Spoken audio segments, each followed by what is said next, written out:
ஓம் நம சிவாய. தென்னாடுடைய சிவனே போற்றி, எந்நாட்டவர்க்கும் இறைவா போற்றி. அண்ணாமலையும் அண்ணா போற்றி, கண்ணாரமுத கடலே போற்றி. சீரார் பெருந்துரைனும் தேவனடி போற்றி. ஆராத இன்பம் அருளும் மலை போற்றி. பரந்துரை மேவிய பரனே போற்றி. சீரா பள்ளி மேவிய சிவனே போற்றி. ஆரூர் அமர்ந்த அரசே போற்றி. சீரா திருவையாரா போற்றி. தென்தில்லை மன்றினுள் ஆடி நின்றாய் போற்றி. இன்றென காரமுதானாய் போற்றி. குவளை கண்ணி கூரன் காண்க, அவளும் தானும் உடனே காண்க. கணவாய் கனக திரளே போற்றி. கைலை மலையானே போற்றி போற்றி. போற்றிவோம் நம சிவாய. நண்பர்கள் அனைவருக்கும் திருவாசக உதயாவின் அன்பான காலை வணக்கம் நண்பர்களே. நாம் திரு அண்ட பகுதியிலிருந்து தினமும் 5 பாடல் வரிகளையும் அதற்குரிய விளக்கத்தையும் சிந்தித்து வருகிறோம். வாருங்கள் நண்பர்களே, இன்றைய தினமும் 5 பாடல் வரிகளையும் அதற்குரிய விளக்கத்தையும் சிந்திப்போமாக. அடுத்த பாடல் வரிகள்: பரமானந்த பழம்கடல் அதுவே கருமா முகலின் தோன்றி, திருவார் பெருந்துறை வரையில் ஏறி, திருத்தகு மின்னொளி திசை திசை விரிய, ஐம்புல பந்தனை வாளர விரிய. பாடலை ஒரு முறை சற்று பொறுமையாக சிந்திப்போமாக. பரமானந்த பழம்கடல் அதுவே கருமா முகிலின் தோன்றி, திருவார் பெருந்துறையில் ஏறி, திருத்தகு மின்னொளி திசை திசை விரிய, ஐம்புல பந்தனை வாளர விரிய. பரமானந்த பழம்கடல் அதுவே கருமா முகிலின் தோன்றி, திருவார் பெருந்துறை வரையில் ஏறி, திருத்தகு மின்னொளி திசை திசை விரிய, ஐம்புல பந்தனை வாளர விரிய என்பது பாடல் வரிகளாகும். வாருங்கள் நண்பர்களே, நாம் இந்த பால்குரிய விளக்கத்தை சிந்திப்போமாக. பரமானந்த பழம்கடல் அதுவே கருமா முகிலின் தோன்றி. நன்றாக சிந்திக்க வேண்டும். பரமானந்த பழம்கடல் அதுவே கருமா முகிலின் தோன்றி. நீங்கள் எல்லோரும் கடலை பார்த்திருப்பீர்கள். நாம் எல்லோரும் கடலை பார்த்ததை, கடலை பற்றி அறிந்ததே. கடல் எல்லையை நாம் பார்த்தோமானால், கடல் எல்லை எங்கு இருக்கிறது, எங்கு ஆரம்பிக்கிறது, எங்கு முடிகிறது என்பதை பற்றி யாராலும் விவரிக்க இயலாது. எங்கு எல்லை என்பதை தெரியாது, அளவிட முடியாது, நம் கண்களுக்கு புலப்படாது. அதுபோல எல்லை இல்லாத ஆனந்தத்தை நம்முள் அளவிட இயலாதவாறு பேரின்பமாய் உணரப்படுகிறது. நன்றாக கவனியுங்கள்.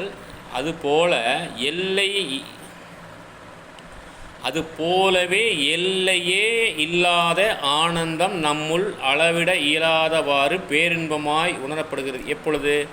நாம் நம்முடைய ஆண்டவனாகிய ஈசனை உண்மையாக நினைக்கும் பொழுது. ஆண்டவனாகி ஈசனை நம் மனதுக்குள் எண்ணி மனதார மனதுருகி அவரை நாம் பாடும் பொழுதும், அவரை துதிக்கும் பொழுதும், அவரை நினைக்கும் பொழுதும் நமக்குள்ளாக எப்படி வருமோ ஆனந்தம். நம் எப்படி கடலின் எல்லையை அளவிட முடியாதோ அதுபோல எல்லை இல்லாத ஆனந்தம் நம்முள்.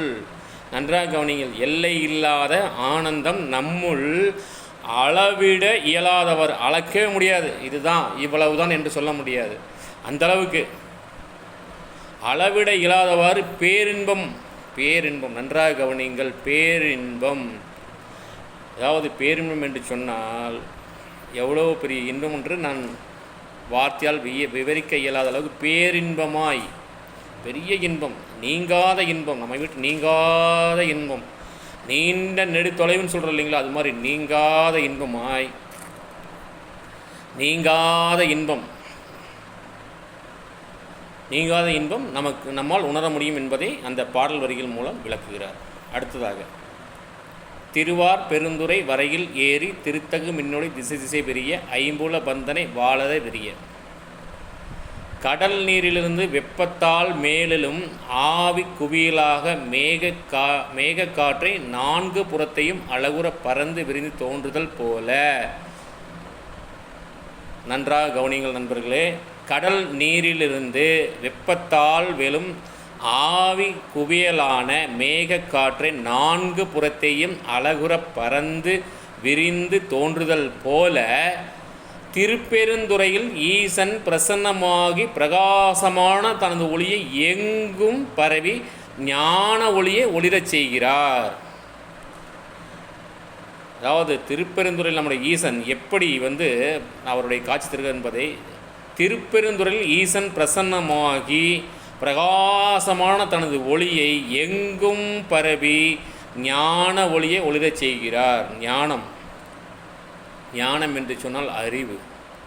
அந்த ஞான ஒளியை ஒளிரச் செய்கிறார் என்று நமக்கு மாணிக்கவாசக சுவாமிகள் இந்த பாடல் மூலமாக நமக்கு இன்று விளக்கி இருக்கிறார். இந்த பாடலை சொல்லும் பொழுதும் கேட்கும் பொழுதும் எவ்வளவு ஆனந்தமாக இருக்கிறது பாருங்கள். அது அந்த வரிகளை படிக்கும் பொழுது, பரமானந்த பழங்கடல் அதுவே, பரமானந்தை தரக்கூடிய பழங்கடல் அதுவே என்பது இந்த பாடல் வரிகள் மூலமாக நமக்கு அவர் எவ்வாறு விளக்குறார் என்பதை நம்ம கூர்ந்து கவனித்தோமானால் கேட்கவே இன்பமாக இருக்குது. அந்த பாடல் வரைக்கும்போது பரமானந்த பழங்கடல் அதுவே கருமாமுகிலின் தோன்றி. ஆஹா, இன்னொரு அற்புதமான பாடல். அந்த வரிகளை படிக்கும் பொழுது பரமானந்த பழங்கடல் அதுவே, என்ன ஒரு வரிகள், என்ன மாதிரி வார்த்தைகள், இறைவன் தந்திருக்கக்கூடிய வார்த்தைகளை கவனித்தீர்கள் என்று சொன்னால் எனக்கெல்லாம் அந்த வார்த்தைகளை கேட்கும் பொழுது மெய் சிலிர்க்கிறது. அந்த மாதிரியான வார்த்தைகள், இந்த வார்த்தைகள் சாதாரண மனிதருக்கெல்லாம் இந்த வார்த்தைகள் வரவே வராது. அவர்களெல்லாம் தெய்வ பிறவிகள், ஞானிகள். அவர்களெல்லாம் மாணிக்கவாசக சுவாமிகள் சிவனுக்கு ஒப்பானவர். ஆகவே தான் அவருக்கு சிவனே எழுதியிருக்கிறார். அந்த சிவன் எழுதிய வார்த்தைகளான திருவாசகத்தை அனுதினமும் நாம் 5 வரிகளாவது படிக்க வேண்டும். அதிகபட்சமெல்லாம் வேண்டாம், 5 வரிகள் படிங்கள். 5 வரிகளை படித்து மனதார இறைவனை நினைத்தால் கடலை எப்படி கடலின் எல்லையை அளவிட முடியாதோ அது போன்ற பேரின்பத்தை தரக்கூடியவர் நம் ஈசன் என்று ஆசிரியர் நமக்கு மாணிக்கவாசக சுவாமிகள் நமக்கு விளக்கி இருக்கிறார். ஆகவே நண்பர்களே, மீண்டும் இது போன்று 5 பாடல் வரிகளையும் அதுக்குரிய விளக்கத்தையும் நாளை சிந்திப்போமாக. நன்றி, வணக்கம். அரகர பார்வதி பதையே, அரகர மகாதேவா, போற்றி ஓம் நம சிவாய.